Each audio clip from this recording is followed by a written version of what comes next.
Guys, कैसे हैं आप सब। प्रीवियस लेक्चर में देखो हमने बात की थी आइसोटॉप, आइसोबार, आइसोटोन्स और थॉमसन एटॉमिक मॉडल की, है ना। आज मैं आपको कुछ क्वेश्चंस करवाता हूं जो आइसोटॉप, आइसोबार, आइसोटोन वगैरह पे डिपेंडेंट होते हैं, उनके क्वेश्चन कैसे पूछे जाते हैं। और साथ ही साथ मैं आज आपको बताऊंगा अल्फा, बीटा और गामा पार्टिकल के बारे में।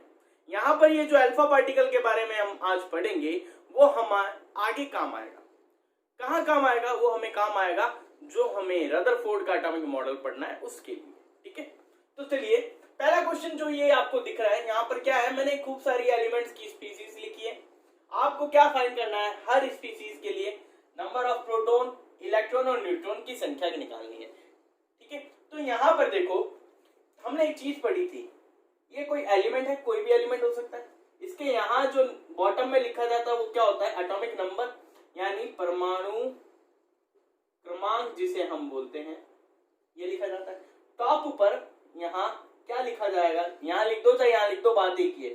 यहाँ लिखा जाता है एटॉमिक मास, यानी द्रव्यमान संख्या बोल दो, या परमाणु भार बोल दो, या परमाणु द्रव्यमान बोल दो, बात एक ही है।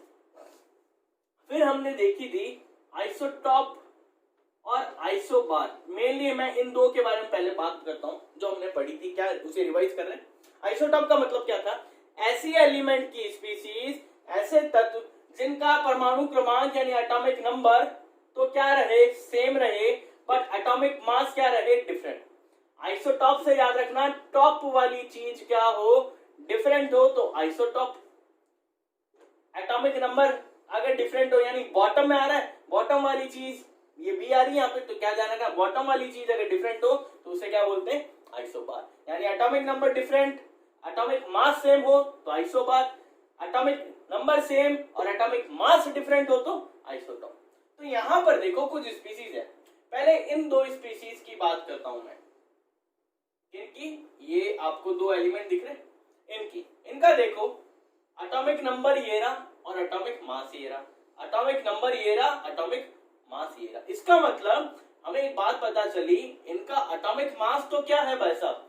सेम, यानी टॉप वाली चीज सेम है, लेकिन एटॉमिक नंबर इन दोनों का क्या है? डिफरेंट। टॉप वाली चीज सेम हो, टॉप वाली चीज सेम लेकिन डिफरेंट क्या हो? बॉटम वाली चीज, तो आइसोबार। यानी ये दोनों एलिमेंट एक दूसरे के आइसोबार हैं। क्या है? आइसोबार। तो यहां से तुम्हारे पास एग्जाम्पल भी बन गए। आइसोबार के एग्जाम्पल क्या है? सीरियम और सेलेनियम। आई पास में। तो यहाँ पर हुआ क्या, इसमें हमें प्रोटॉन, इलेक्ट्रॉन और न्यूट्रॉन की संख्या फाइंड करनी है। मैं इसे रफ करता हूं। देखो, एटॉमिक नंबर मतलब नंबर ऑफ प्रोटॉन, यानी इसमें प्रोटॉन कितने हैं? 32। एटॉमिक मास कितना है? 76।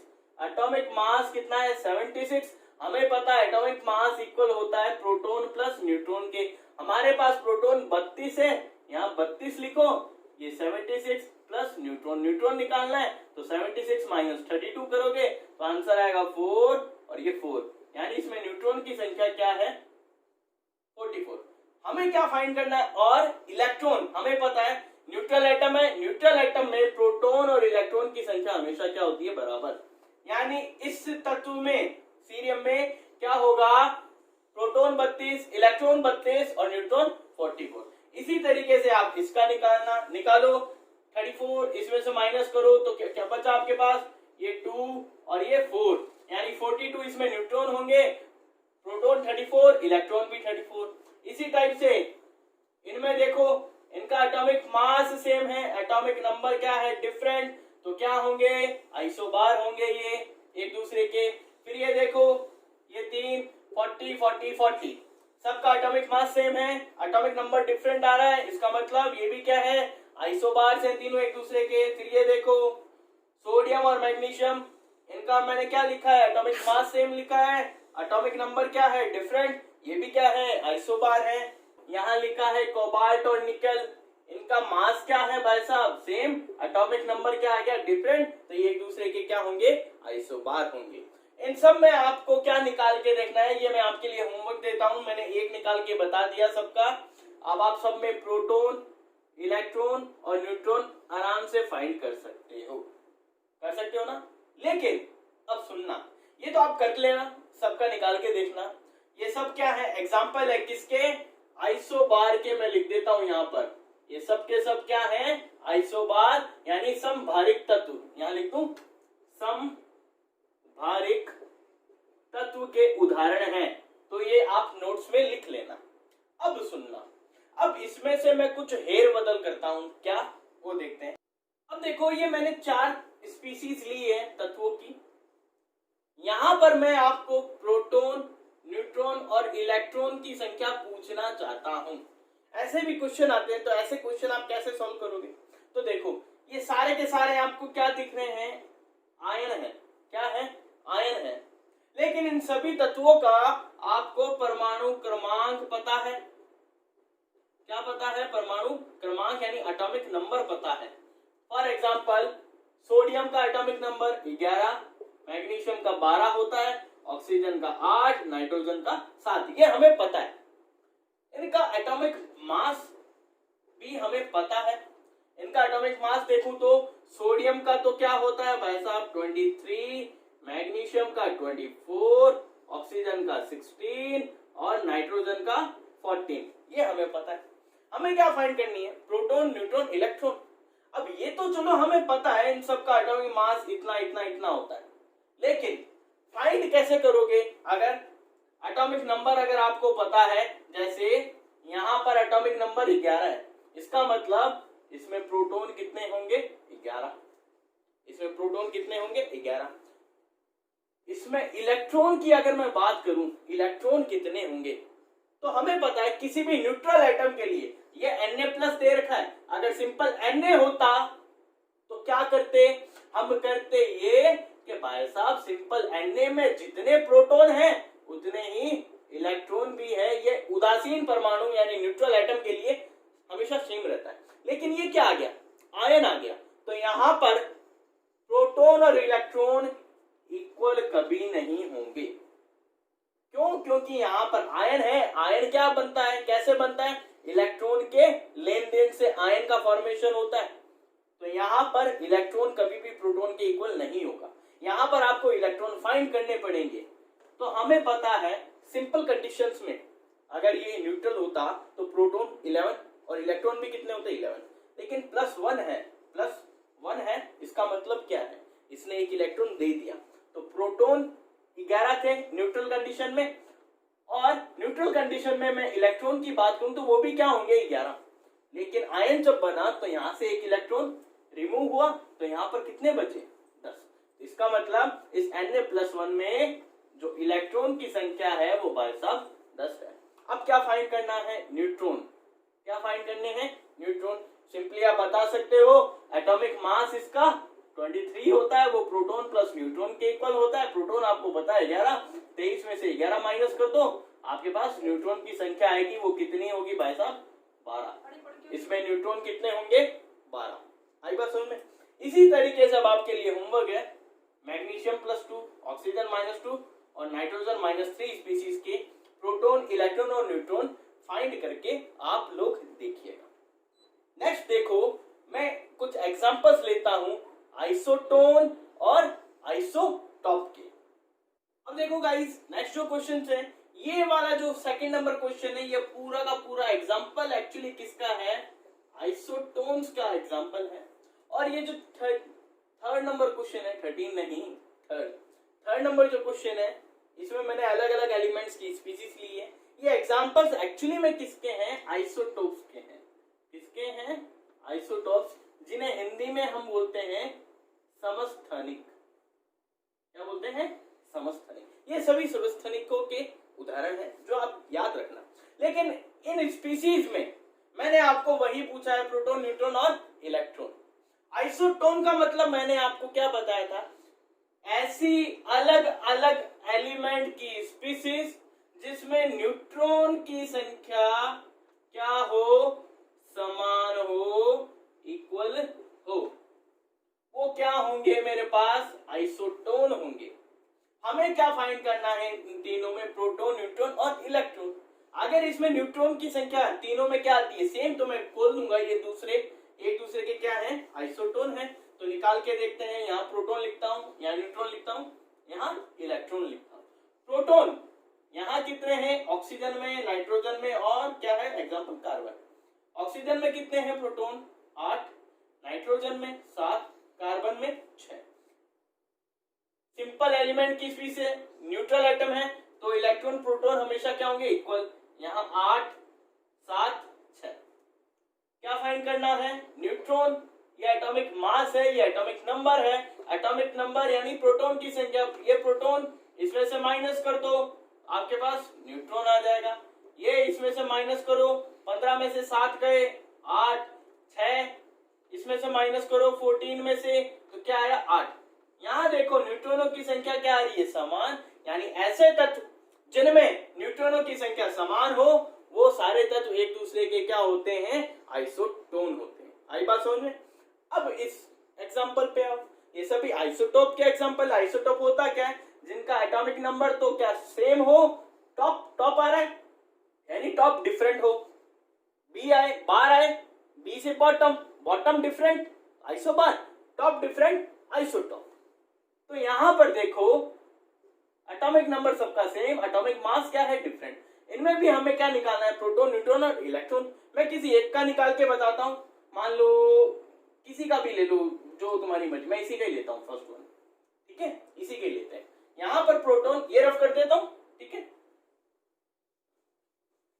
यहां पर मैं ले रहा हूं निकेल, कौन सा जिसमें प्रोटॉन 27 है तो इलेक्ट्रॉन भी क्या होंगे 27। ये इसको 1 नंबर नाम दे देता हूं मैं, इसको 2 नंबर, इसको 3 नंबर, ताकि आपको पता रहे ये 1 नंबर वाला, ये 2 नंबर वाला, ये 3 नंबर वाला, ये निकेल, ये भी निकेल। 27 सेकंड वाले में देखो प्रोटॉन क्या है 27, थर्ड वाले में भी प्रोटॉन 27। तो इलेक्ट्रॉन की संख्या भी क्या होगी भाई साहब, क्योंकि न्यूट्रल एटम है तो समान, उदासीन में हमेशा समान होंगे। इसको इसमें से माइनस करो तो आपको क्या मिल जाएंगे न्यूट्रॉन। 27 को इसमें से माइनस किया 7, 8 में से 7 गया 1, फिर 5 में से 2 गया 3, यानी इसमें न्यूट्रॉन कितने हैं 31। फिर उसमें से उसमें माइनस करो 30 और 3 33 यहाँ पर, और ये 33 यहाँ है ना, 2 और जोड़ दो तो यहाँ 35, यानी यहाँ क्या है न्यूट्रॉन देखो अलग अलग आ गए, प्रोटॉन भी क्या है अलग अलग और इलेक्ट्रॉन सेम रहेंगे। ये तो ऑलमोस्ट सब में सेम। तो यहाँ से क्या आ गई आपकी प्रोटॉन, न्यूट्रॉन और इलेक्ट्रॉन की संख्या। कैसे पता चला ये आइसोटॉप है, ऊपर वाली टर्म देखो अगर डिफरेंट आए तो आइसोटॉप, नीचे वाली टर्म डिफरेंट आती है तो क्या आइसोबार, यानी समबारिक तत्व, ऊपर वाला डिफरेंट तो समस्थानिक तत्व। आई बात समझ में।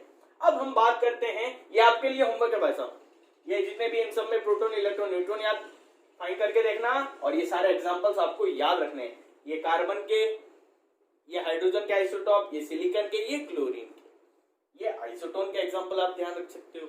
अब हम बात करेंगे अल्फा बीटा और गामा पार्टिकल। अब देखो हम बात करते हैं अल्फा बीटा और गामा पार्टिकल्स के बारे में। इन्हें पार्टिकल्स भी बोल सकते हैं और रेज भी। क्यों, देखो खूब सारी पार्टिकल्स को जब मैं एक साथ निकालूंगा तो मुझे रे की फॉर्म में नजर आएंगे, किरणों के पुंज की तरह नजर आएगी, एक मैं बोल सकता हूँ लाइट बीम की तरह दिखेगी, इसलिए हम इसको रे भी बोलते हैं, ठीक है। अल्फा पार्टिकल सबसे पहले बात करते हैं, अल्फा पार्टिकल होता क्या है। अल्फा पार्टिकल हम बोलते हैं ये क्या होते हैं, जो हीलियम होता है उसके न्यूक्लियाई होते हैं। क्या होते हैं, हीलियम के नाभिक बोल सकते हो। इसको डिनोट करने का तरीका क्या है, हीलियम का जो नाभिक होता है भाई साहब उसको हम ऐसे डिनोट करते हैं 2He4। इसका मतलब यहां पर जो प्रोटॉन है यानी जो पॉजिटिव चार्ज है वो कितना है 2 का है, और इसका एटॉमिक मास कितना है 4 का।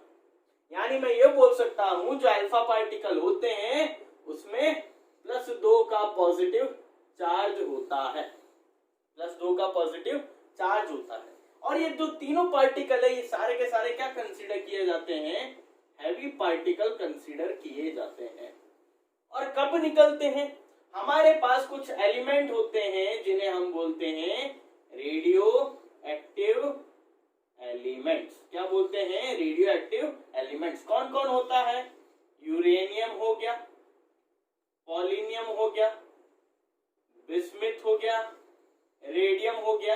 यानी F ब्लॉक एलिमेंट्स जो होते हैं ना, उनमें जो प्रेजेंट एलिमेंट है उनमें से कुछ एलिमेंट्स क्या है, रेडियो एक्टिव एलिमेंट है। रेडियो एक्टिव एलिमेंट वो एलिमेंट होते हैं जिन्हें आप थोड़ी सी एनर्जी अगर दो, थोड़ा सा एक्साइट करो, तो वो खूब सारी एनर्जी रिलीज करता है, खूब सारी एनर्जी, मैं बोल सकता हूं हिंदी में निर्गत करता है। जब ये खूब सारी एनर्जी रिलीज करता है तो किस फॉर्म में करता है? या तो अल्फा पार्टिकल्स की फॉर्म में, या बीटा की फॉर्म में, या गामा रेज की फॉर्म में। अब आपको अल्फा पार्टिकल्स के बारे में पता चल गया होगा। कब निकलेगा अल्फा पार्टिकल या बीटा या गामा पार्टिकल?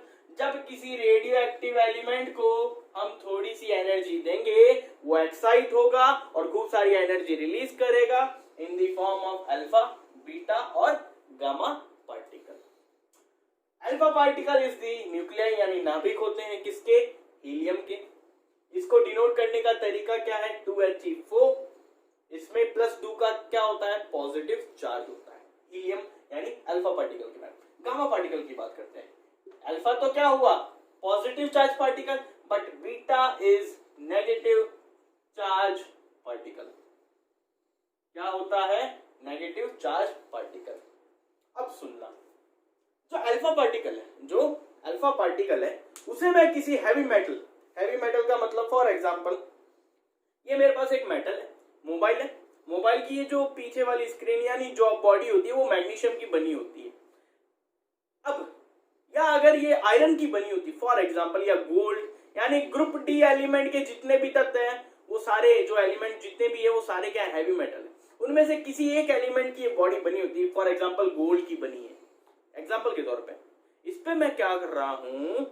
ये पार्टिकल डाल रहा हूं, तो इन पार्टिकल में इतनी पावर है, चाहे वो अल्फा हो, चाहे वो बीटा हो, चाहे वो गामा हो, इन पार्टिकल्स में इतनी पावर है कि इस एलिमेंट को भेद कर यानी इनको चीर कर आर पार हो सकते हैं। इनमें इतनी पावर होती है। तो यानी मैं एक बात बोल सकता हूं, ये जितने भी तीनों पार्टिकल है इनकी पेनिट्रेशन जो पावर है वो क्या है? बहुत ही हाई है। ठीक है, तो आपको पता चला इनका यूज क्या आप कर सकता हूं? किसी भी एलिमेंट को यानी हैवी एलिमेंट की जो शील्ड होती है उसको ये आर पार कर सकते हैं। क्या कर सकते हैं? आर पार।